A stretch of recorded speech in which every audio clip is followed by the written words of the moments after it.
A very good evening and a warm welcome to the show. Thank you for joining us. My guest was just making me laugh with something that she said. We have a 31-year-old Dorothy Kisarale, who is a mother of two, 3-year-old Heather and 1-year-old Harvey. Both of her pregnancies were uneventful, but days after Harvey was born, she noticed that something was not right. Today, her son lives with cerebral palsy, and she shares her story with us. Dorothy, welcome. It's good to see you. Good to see you too, Josephine. You threw me off, when the comment you made. Now I can't seem to find myself. How are you doing? How have you been during this COVID whole period? I've been great. I'm writing a book entitled Motherhood, the Cerebral Palsy Way. So for me, the COVID season has been a great one. It's been eventful, really, per se. I came up with this awareness. You can see the words on my t-shirt. Cerebral palsy is not contagious. Yes. Yeah. To basically tell the whole world that to draw them to our children, they need to share in the love that we have for our children. Yeah. After all, their condition is not a contagious one. Right. Well, let's speak about the words on that shirt. Talk to me through your pregnancy. When you say both of your pregnancies were uneventful, but somehow Harvey has these struggles that he has, and we usually relate them to pregnancy. So explain to me what your pregnancy was like. Okay, my pregnancy was a very, very, I'm one of those people that never ever falls sick.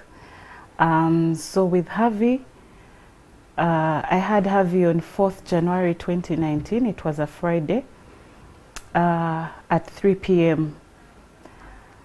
Baby was fine, I was fine. So Saturday morning, we were discharged from hospital. I took Harvey for immunization. You know, the first immunization that they give babies. So I took Harvey for immunization.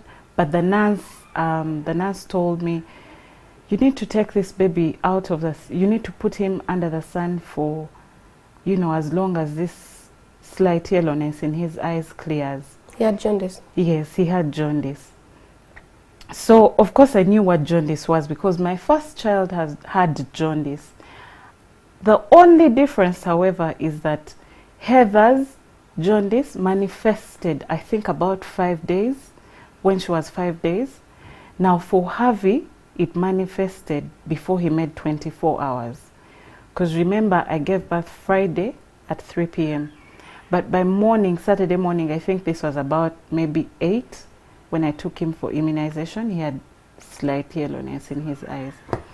So the nurse said that to me, and I thought, as a mother, oh, okay, had experience with jaundice before, sunbathe, exclusive breastfeed, should do. So we go home Saturday, Sunday, Monday. It breaks my heart that I only had 3 days of a very healthy Harvey, So Monday, by the time we went back to the home, Monday, first of all, I realized as I was bathing him, his lip was shaking, the lower lip, like as if he's, a baby who's cold, feeling cold. Yeah. So I tried to cover him up and all, but it all didn't work.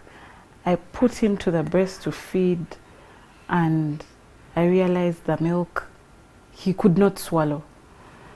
It was just coming out? No, it wasn't even just coming out, but it just stayed in there. Wow. So I had to tilt him so it could pour out. Then it dawned on me that something is actually wrong. So I called, usually when I give birth, I go to my mother's home. So I was at my mother's home. I had to call my husband and told him, you know what, you have to come pick me up because something is not right. So he comes, picks us up, took us to LifeLink. I'm so grateful that I found a very good pediatrician that day.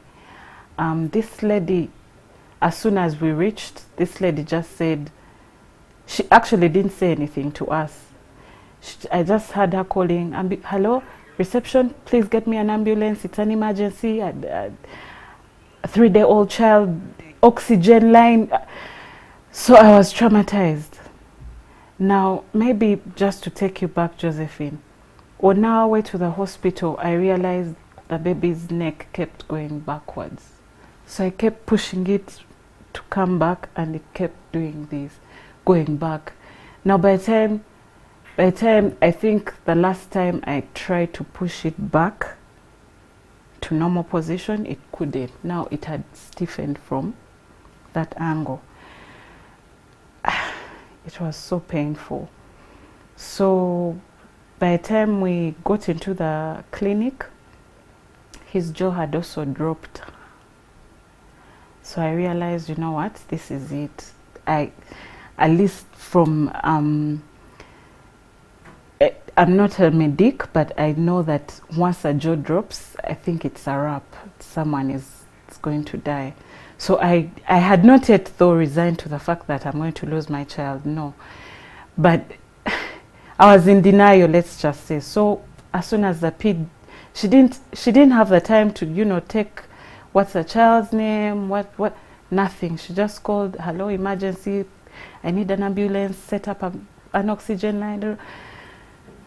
So I ran after her. She ran around with the baby, went to the other room. They tried to resuscitate and do all those things.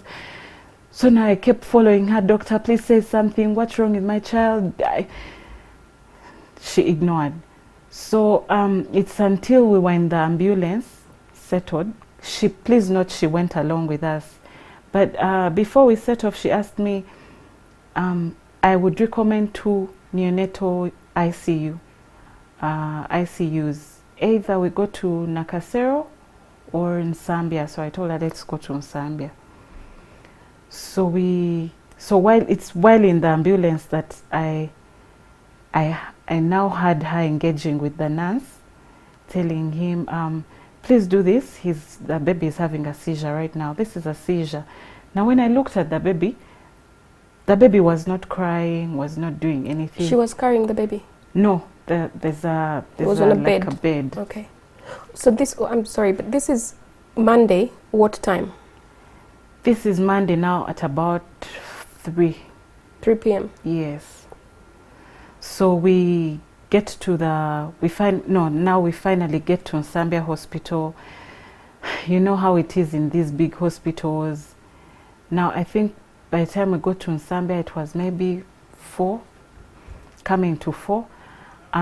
So this doctor, the one we left Lifelink and Tinder with, the pediatrician, he said, you know what, this is an emergency, kindly let me, I'm not going to hand over this case to a nurse.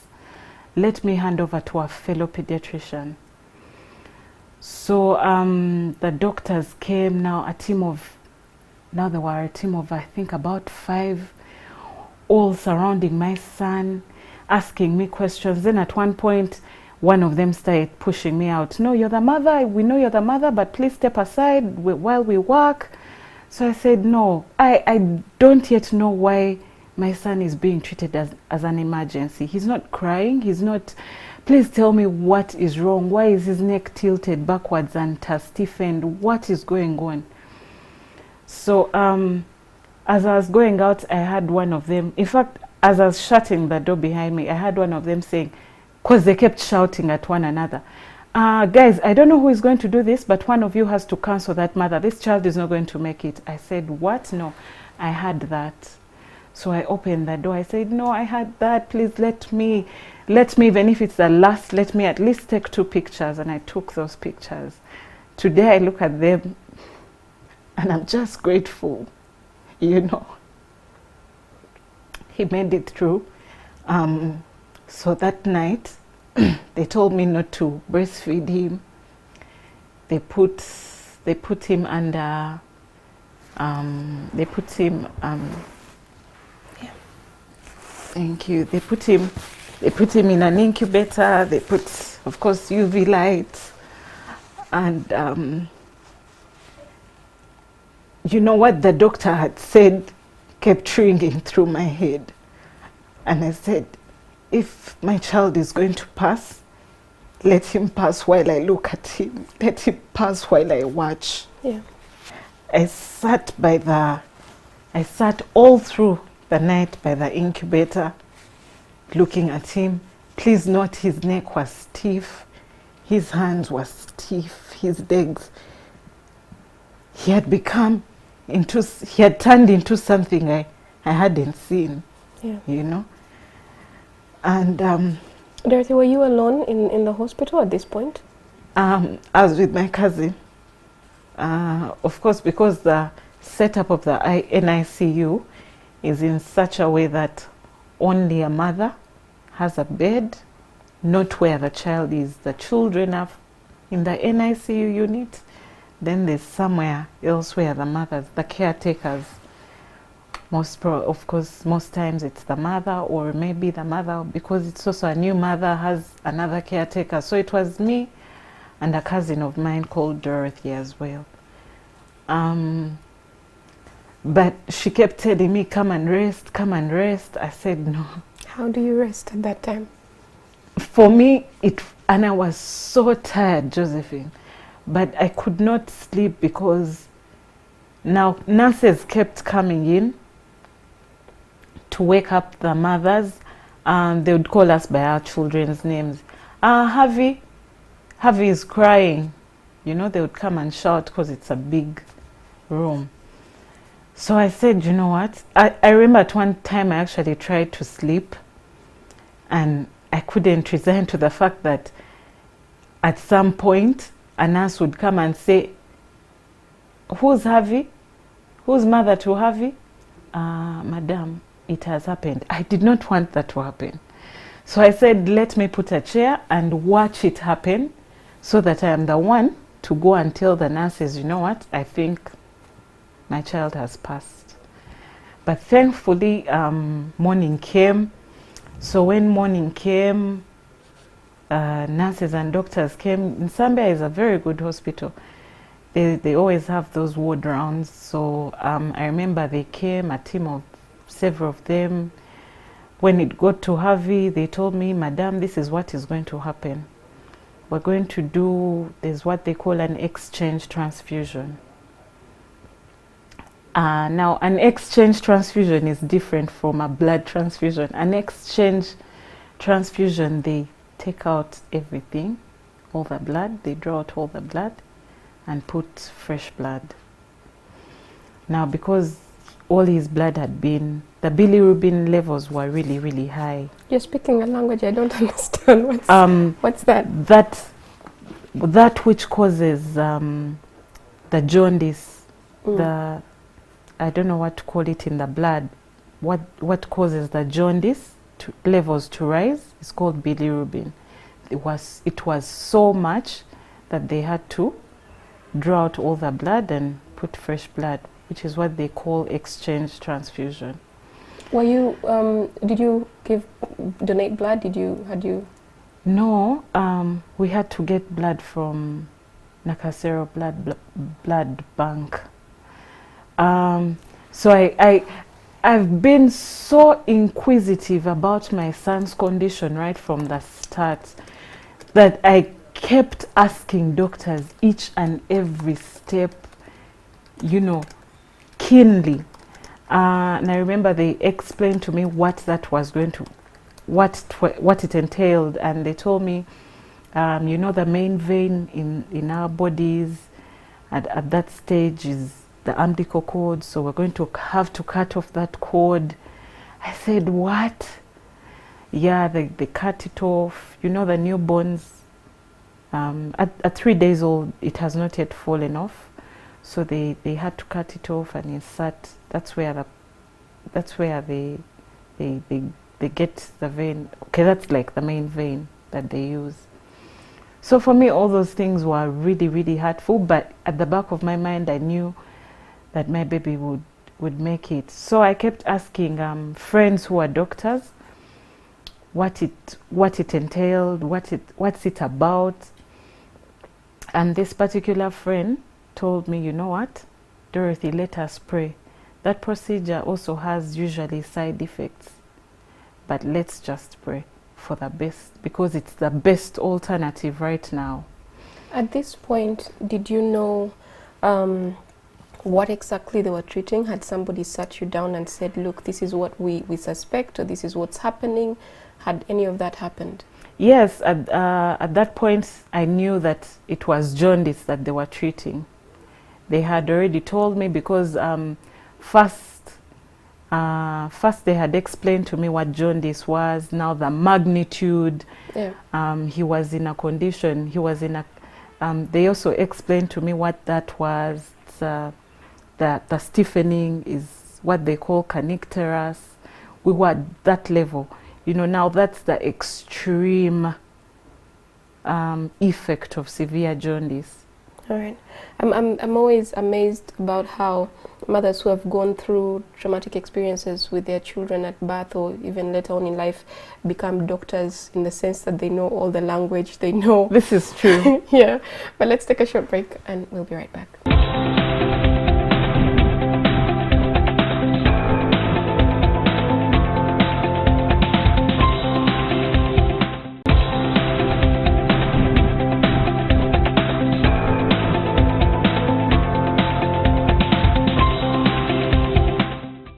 Welcome back. Thank you for staying with us. We're coming to you from the Kampala Serena Conference Center, the NTV Uganda studios.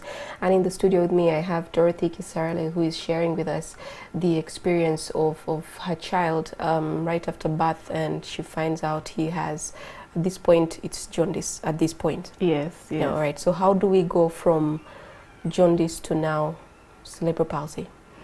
So as soon as the procedure that I just explained to you happened, that I remember the doctor that worked on Harvey, Dr. Florence, she told me, I kept asking her questions. She became my friend, by the way. I kept asking her questions. So now what does it mean? Do you think, because of course they told me it's a brain damage.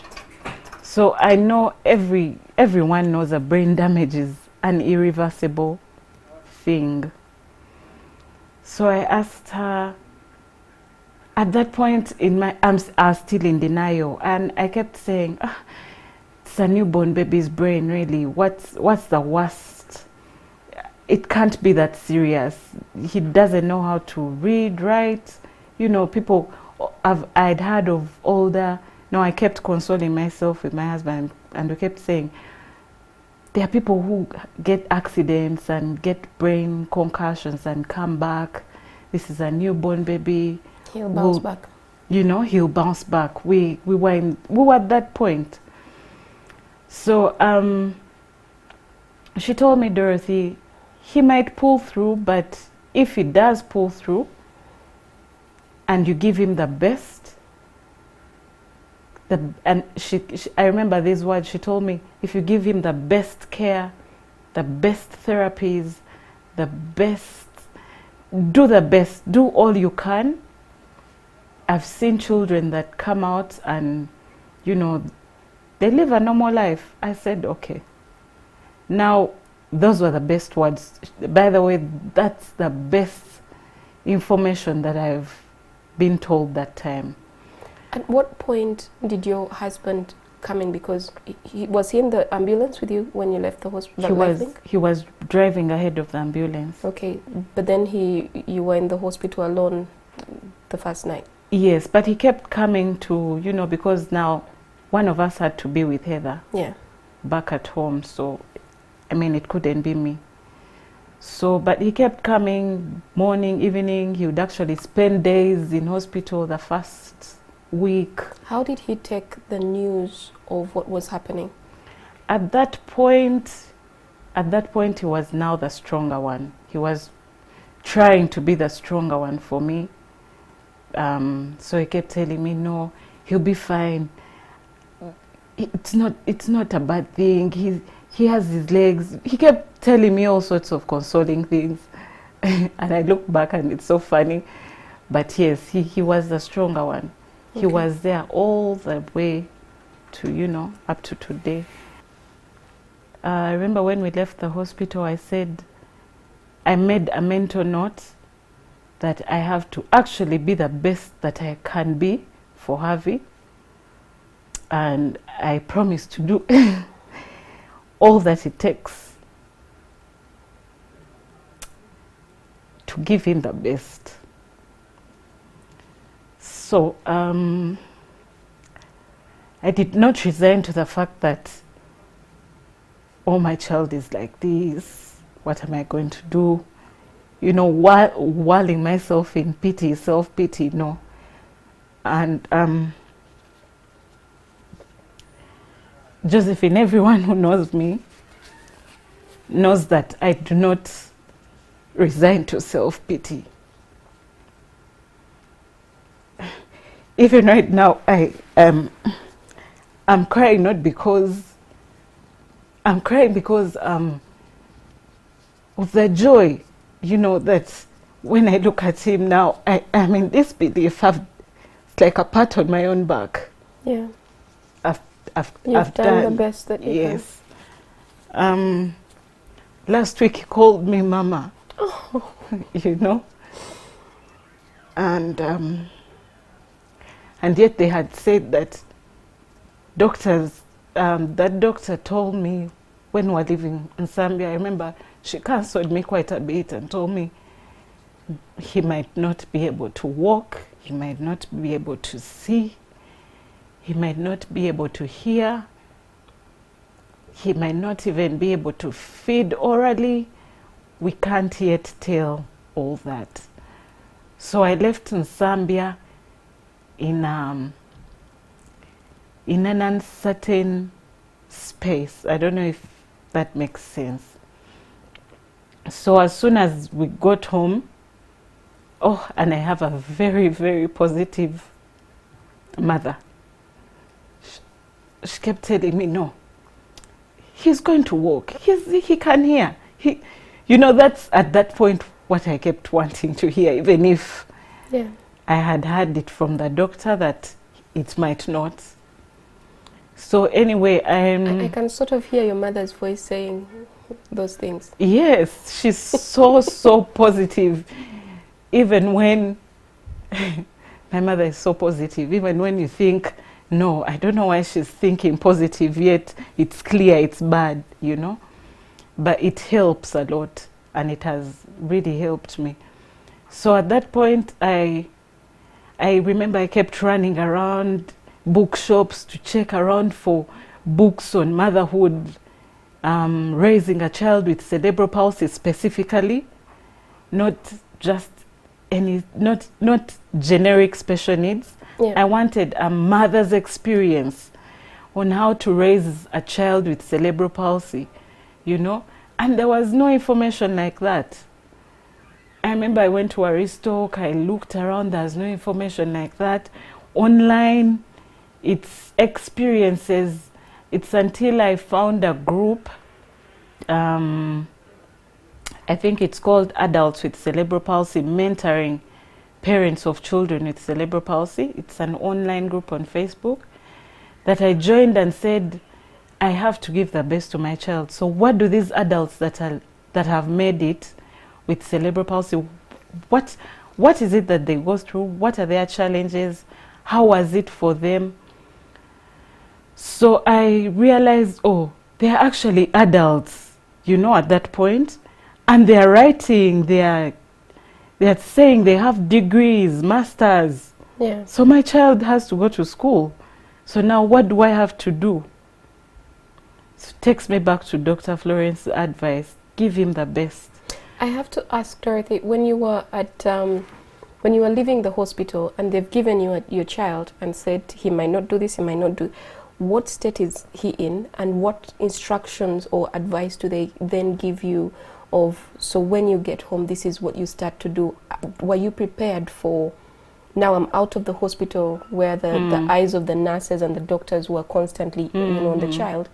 Now I'm in my own space. Is my space at home even adequate for this child? What preparations do I put in place? Okay, first of all, I need to say this. Doctors say, it's all everywhere. Doctors ideally cannot tell if a child has cerebral palsy until about 1 year.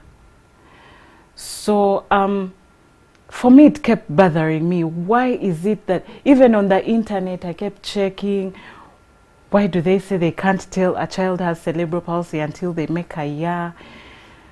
What are the telltale signs? So I kept looking and I kept reading a lot. I have read a lot of material concerning my son's condition. So I kept reading a lot, then in tandem with how he's growing. And I could see that he was stiff. He was not like a normal healthy baby as he grew. But when we're leaving Zambia, doctors told me you have to take him for therapies. Once you discover he has once you confirm he has cerebral palsy, please take him for physiotherapy. At a later stage, maybe when he makes 2 years or 1.5, start taking him for speech therapy, occupational therapy at 1 year. But in my head, I kept saying, why do I have to wait for that long? I can do something before he makes 1 year because I can already see something is not right. Luckily for me, I had a normal child before him. I will call him, the medical word for normal children in our term is typical. So I don't want to say normal because even Harvey is normal. So I had a typical child before Harvey, and so I had seen the growth patterns. And that there was a lag for Harvey. So for me, what even prompted me to start looking around for not even the ordinary therapies, because I kept looking online and I could see parents that have tried other, interventions that have worked for their children, and they've come out and started talking, walking. So I was desperate to do whatever it is that it takes as a mother. So at that point, I remember I looked around and I discovered a hospital that that operates in Bwebaja. It's called St. Angela Marisi Hospital. They do acupuncture. Now, acupuncture is it's a Chinese, basically traditional Chinese medical intervention for several things, pains, neurological issues. But at the time I started with them, Harvey had squints in his eyes as an effect from what happened to him. So maybe about now, and the spasms, he kept, sometimes I could carry him, and I realized his eyes are, he's blinking vigorously. So I was stuck between, is this a seizure? Is he having a seizure? Is it the spasms? Because at that point, I remember a doctor telling me we can't yet tell if he has a seizure unless we do an EEG. And we hadn't yet done the EEG. So we did the EEG, I think, at about 5 months. And it confirmed he was having some seizures in his brain. But now, his seizures were strange at that time because it would be hard. In fact, I thank God that I had been reading, that I have been well versed with information to do with cerebral palsy, because then I could tell that it was a seizure. The vigorous blinking, then the hand could sometimes shake. Jerking and shaking. Yeah, the jerking, then also the leg. But as soon as we started this treatment, the acupuncture, the squints are no more. The squints are now out. He no longer has squints. The spasms have changed. But then along the way, when he got sick, when he was about 7 months, I was introduced now to a neuro pediatrician in Zambia Hospital, Dr. Sebunya, who has now really, really walked this journey with me. each time I notice something strange, I'm at par with him, but I've also not abandoned the acupuncture because, you know, I've done both in tandem, and I've seen excellent results. Because the Harvey that they told me couldn't talk now calls me mama, and he's not done it once. It's now an everyday thing, and it gives me joy. What are the other things about Harvey that when you think about in the middle of your day, you're just smiling and just being thankful for him? I'm so thankful for the fact that he can discern. One, Harvey understands, Harvey can see, Harvey can smell, Harvey eats very well orally. Harvey is so healthy. He in fact, I remember yesterday the dad said, but do you know that Harvey is heavier than Heather? For me, it gives me so much joy to see him healthy. So even the fact that he understands, he can recognize me when as soon as I enter the house, and sometimes I have to hide if I have to run away, but he can see me, you know. What does Heather know about Harvey and what he's going through? Heather, I have tried as much to tell Heather. She's 3. She's 3. Yeah. I've tried as much, and I keep telling her, Harvey has a condition. Harvey has a condition. But she knows that Harvey cannot walk, of course, and she also loves to play with him. She knows that he understands. I think in her innocent mind, it's just that Harvey is still young. Baby, yeah. So she keeps telling me, Mommy, when Harvey grows, we shall play, eh? When Harvey grows, I'll take him and you remember where you took me to swing? Yes. We shall go with Harvey. When he grows, when he starts to walk, now he's still a baby, in her innocence. But I've kept, you know, telling her, maybe it will stick at some point that, oh, Harvey actually has. But she knows we take Harvey to hospital. Each time I've taken Harvey to hospital, I carry Heather along. Okay. So for her, we are taking Harvey to hospital is like we are taking Harvey to. It's like I'm saying we're taking Harvey out. I don't know if you get what I mean. It's that frequent. Yes. All right. Let's take another short break, and we'll be right back.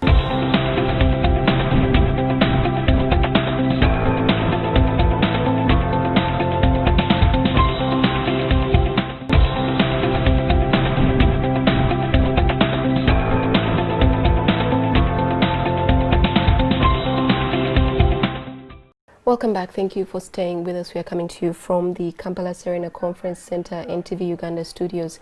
And so far, Dorothy, from the things that you've shared, 3 things for me.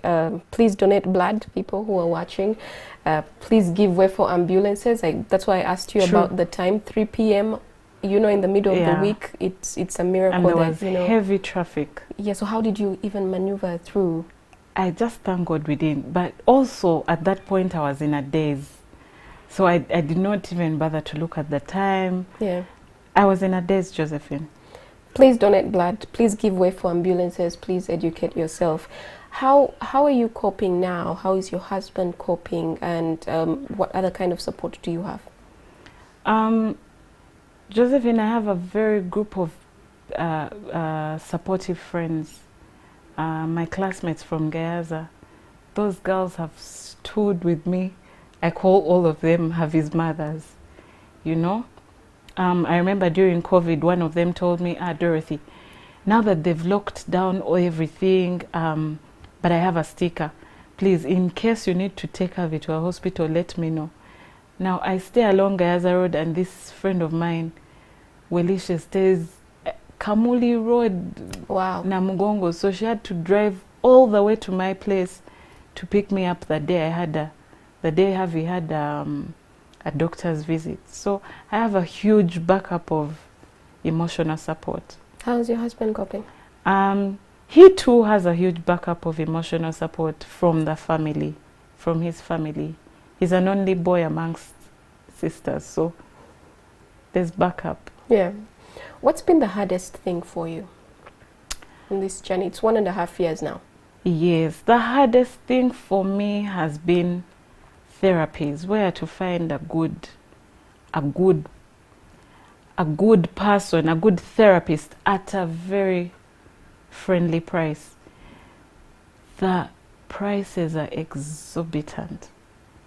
You have to pay the money that is spent on the therapies alone. How much is a visit? Too much. About how much do you spend? For physio, we've been paying 400,000 a month. For acupuncture, we've been paying 800,000 a month. For the medication, I will not even get to that. In fact, the other day I was talking to my mom, and I told her, I don't know where this money has come from because I've not been working, you know. Of course, she has done her part. Then recently, of course, during COVID time, I said, people have supported, the friends, the family, until I said, you know what, let me come up with a campaign. You see this?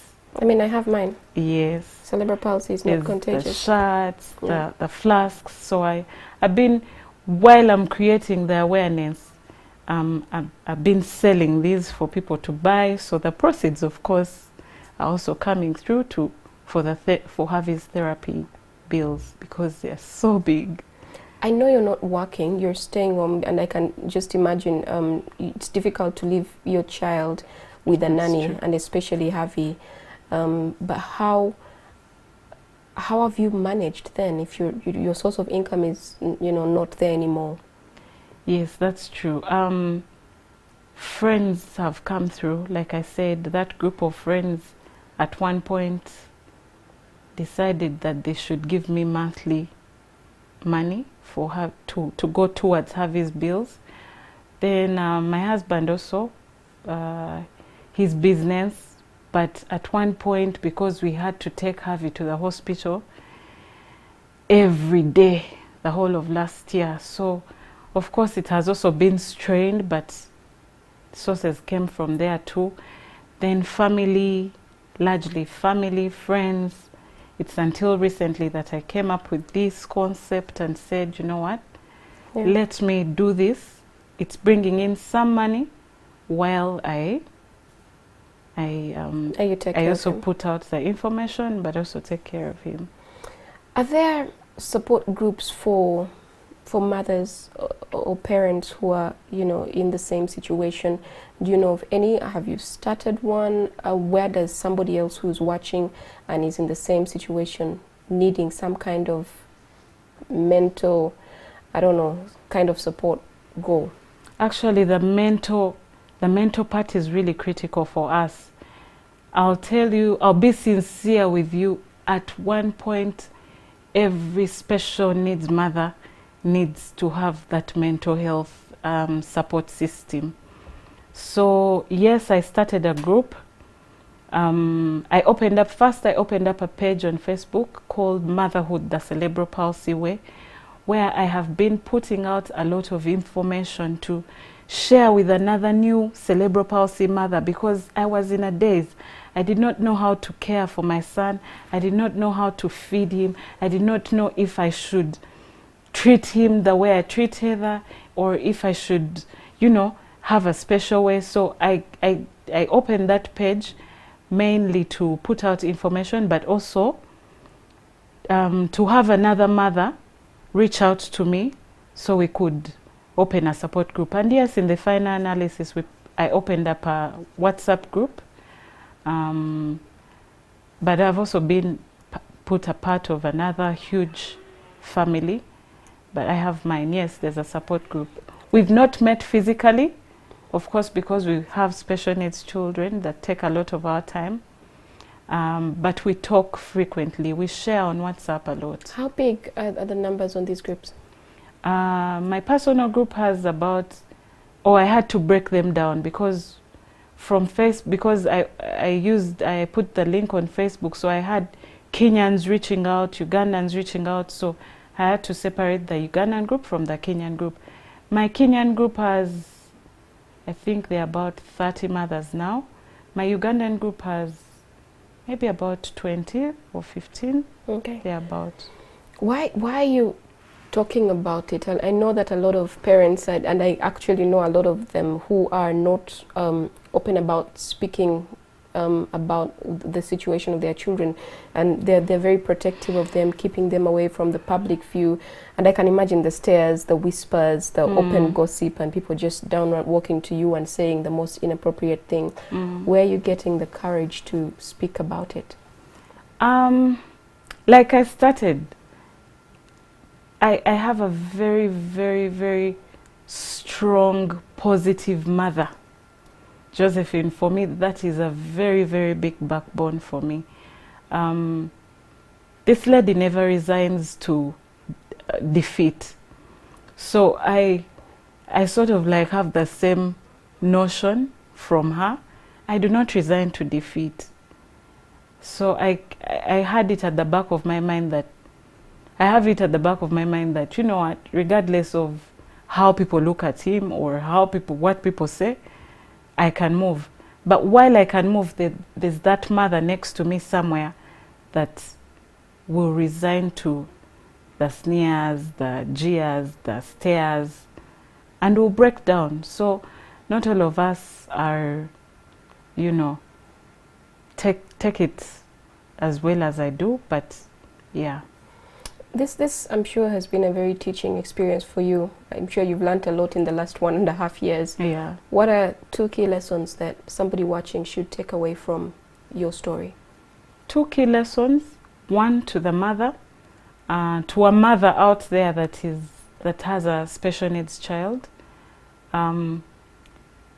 Please don't resign in self-pity, because once you resign in self-pity, one, you'll not give the child good care, the care that they need, the care that they deserve. You don't have to hide your child, despite what the world says. I've seen that. Yesterday a friend told me, Dorothy, we love Harvey because you love Harvey. We have no choice but to love Harvey because of the love that you have for Harvey, and you put it out there. So tell the world that you love your child, show the world that you love your child, they will come on board. Lessons to the public is, please, our children do not have just a neurological disorder. It is a disorder, it's not a disease. It's not witchcraft. It's not witchcraft. That one asks me, it's not witchcraft, it's just a disorder like any other disorder. All right. And just very quickly speak about your campaign. I know that it's important. What are you trying to achieve? Yes, I'm trying to raise funds for Harvey's treatment.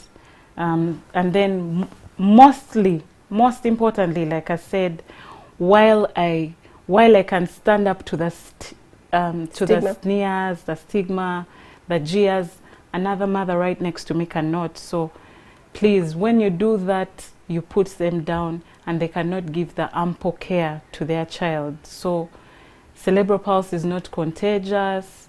It's a campaign. I want that to be in everyone's mind, the children and the adults alike. Yeah. Yeah. Well, thank you so much. Where do we find the T-shirts and the wristbands? They can get in touch with me through my Facebook page, Motherhood the Cerebral Palsy Way. My numbers are there. All right. The page is Motherhood the Cerebral Palsy Way. And then to the mothers who are looking and raising cerebral palsy children, please check out the page. I always give out information there on how best to. Thank you so much, Dorothy, for taking the time to speak with us and for sharing your story. unreservedly. I'm sure that it means a lot to somebody who's been watching. Thank you so much, and that brings us to the end of our show for tonight. Thank you for watching. Coming up is NTV Weekend Edition.